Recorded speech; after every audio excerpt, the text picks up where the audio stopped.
నమస్తే. ప్రస్తుతం సోమజిగూడ ప్రెస్ క్లబ్లో ఉన్నాం. ఇక్కడ గ్రూప్ 1 ఆస్పిరెంట్స్తో పాటు కొంతమంది వాళ్ళకు మద్దతుదారులుగా ఇక్కడైతే రౌండ్ టేబుల్ సమావేశం పెట్టడం జరిగింది. అయితే గ్రూప్ 1లో ఏవైతే అవకతవకలు ఉన్నాయో అందులో మార్పు చేర్పులు ఏవైతే కావాలో వాటిపైన ఇక్కడ చర్చించడం అయితే జరుగుతుంది. అయితే ప్రస్తుతం మనతో పాటు గ్రూప్ 1 ఆస్పిరెంట్ ఉన్నాడు. ఒకసారి ఆయనతో మాట్లాడదాం. అన్న, చెప్పండి, మీ ప్రధానమైన డిమాండ్స్ ఏంది? అసలు ఆల్రెడీ గ్రూప్ 2 రద్దు చేస్తూ ఇవాళ ప్రభుత్వం జీవో ఇష్యూ చేసింది. ఇంకా మీ ప్రధానమైన గ్రూప్ 1 వాళ్ళు ఏం కోరుకుంటారు? ముందుగా అంశంలోకి పోయే ముందు కాలేజీ టీవీకి ధన్యవాదాలు. నిరుద్యోగుల గొంతుగా నిలుస్తుంది. కాలేజీ టీవీ అంటే గుర్తుకొచ్చింది కాలేజీ నారాయణరావు గారి కొటేషను. ప్రాంతం వాడు ప్రాంతేతరుడు మనల్ని మోసం చేస్తే ప్రాంతం నుండి తరిమి కొట్టాలంటారు. ప్రాంతం వాడు మోసం చేస్తే ప్రాంతంలోనే తరిమి కొట్టాలని అంటారు. కాలేజీని యాడ్ చేసినందుకు మీకు ధన్యవాదాలు. ఈరోజు ముఖ్య ఉద్దేశం ఏంటంటే లాస్ట్ 2 టైమ్స్ 2022 అక్టోబర్లో జరిగిన ఎగ్జామ్ కానీ 2023 జూన్లో జరిగిన ఎగ్జామ్ కానీ 2 సార్లు క్వాలిఫై అయినాం. కాబట్టి కోర్టు ఏమన్నదంటే మా ప్రమేయం లేకుండానే, స్టూడెంట్స్ ప్రమేయం లేకుండానే 2 సార్లు మేము రాసి ఈ రద్దయింది. టీఎస్పీసీ వల్లనో గవర్నమెంట్ వల్లనో ఏదో ఒకటి జరిగింది. సరే, ఏదో చేసిన ఓలో పాపం వలన ఓలో బలైనట్టు మేము బలైనాం. కాబట్టి 2022 అక్టోబర్లో జరిగిన ఎగ్జామ్ కానీ 2023 జరిగిన జూన్ ఎగ్జామ్ కానీ ఫస్ట్ ఏమో లీక్ అయిందని అప్పుడు రద్దు చేశారు. రెండోసారి ఏం చేశారంటే మళ్ళీ బయోమెట్రిక్ తీసుకోలేదన్నట్టు. ఇంత బయోమెట్రిక్ మరి మూడోసారి అయినా కనీసం న్యాయంగా లీకులు కాకుండా మూడోసారి నిర్వహించాలన్నా, మూడోసారి కూడా న్యాయంగా లీకులు కాకుండా హారిజంటల్ రిజర్వేషన్ ఇవన్నీ చూసుకోవాలన్నా, జీవో 55 ఇంప్లిమెంట్ చేయకుండా జీవో 29 వల్ల మాకు చాలా ఇబ్బంది జరిగింది. కాబట్టి ఏదో అంటారు కదా, ముందలొచ్చిన చెవుల కంటే వెనకొచ్చిన కొమ్ములు గట్టి అయితే అన్నట్టు ఈ జీవో 29 తెచ్చి ఈ పాత స్టూడెంట్స్ అంత ఫస్ట్ క్వాలిఫైడ్ వాళ్ళు మొత్తం ఇప్పుడు కాలేకపోయారు.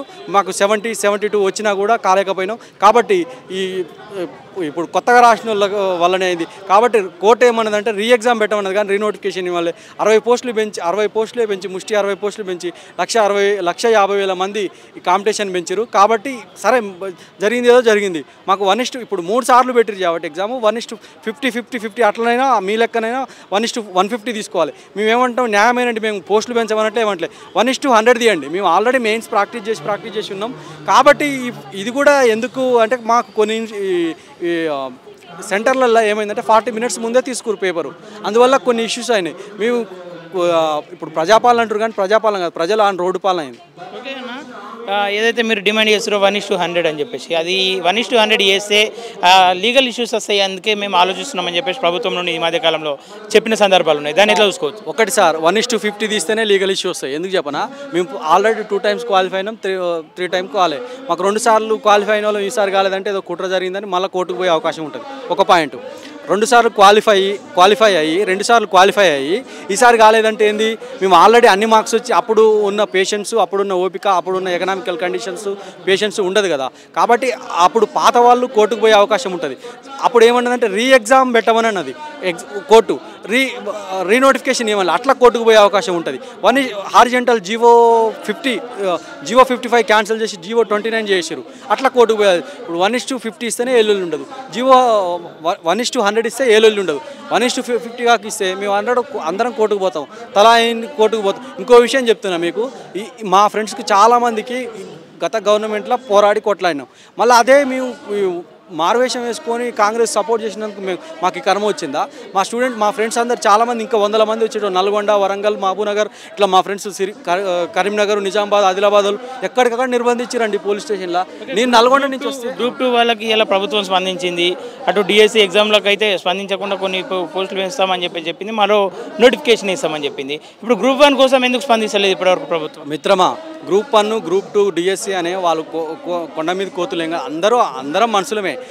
ఇప్పుడు ఒక విద్యార్థి అనేటోడు డిఎస్సి రాస్తాడు, గ్రూప్ 2 రాస్తాడు, గ్రూప్ 1 రాస్తాడు, అన్ని ఎగ్జామ్స్ రాస్తారు. ఒక సివిల్ ఇంజనీరింగ్ చేసిననుకో ఏఈడబ్ల్యూ రాస్తారు. వాళ్ళ ఎలిజిబిలిటీ బట్టి, వాళ్ళ క్రైటీరియా బట్టి రాస్తారు. ఈ గవర్నమెంట్ ఏంటంటే బ్రిటిష్ రూల్ని పాటిస్తుంది. విభజించి పాలించడం. డిఎస్ఓలు వాళ్ళు సపరేటు, గ్రూప్ 1 వాళ్ళు సపరేటు, గ్రూప్ 2 వాళ్ళు సపరేటు, గ్రూప్ 3 సపరేట్ కాదు. అందరు క్యాండిడేట్సే. డిఎస్సి రాసిన ఆయన గ్రూప్ 1 రాయడా, గ్రూప్ 2 రాయడా, గ్రూప్ 2 రాసిన ఆయన గ్రూప్ 3 రాయడా, గ్రూప్ 2 రాసిన గ్రూప్ 1 రాయడా. కాబట్టి స్టూడెంట్స్కి నిరుద్యోగులమే, మా కులమే నిరుద్యోగులు. నేను కావాలంటే ఒక కవిత రాసిన, పోయిటరీ రాసిన వినిపిస్తా. మా కులం నిరుద్యోగం, మా మతం నిరుద్యోగం, మా ప్రాంతం నిరుద్యోగం, మా శ్వాస నిరుద్యోగం, మా జాతి నిరుద్యోగులు. ఇది విభజించి మా మధ్యలో పుల్లలు పెడుతున్నారు అంతే. ఓకే, ఫైనల్గా మీ డిమాండ్ ఏంది?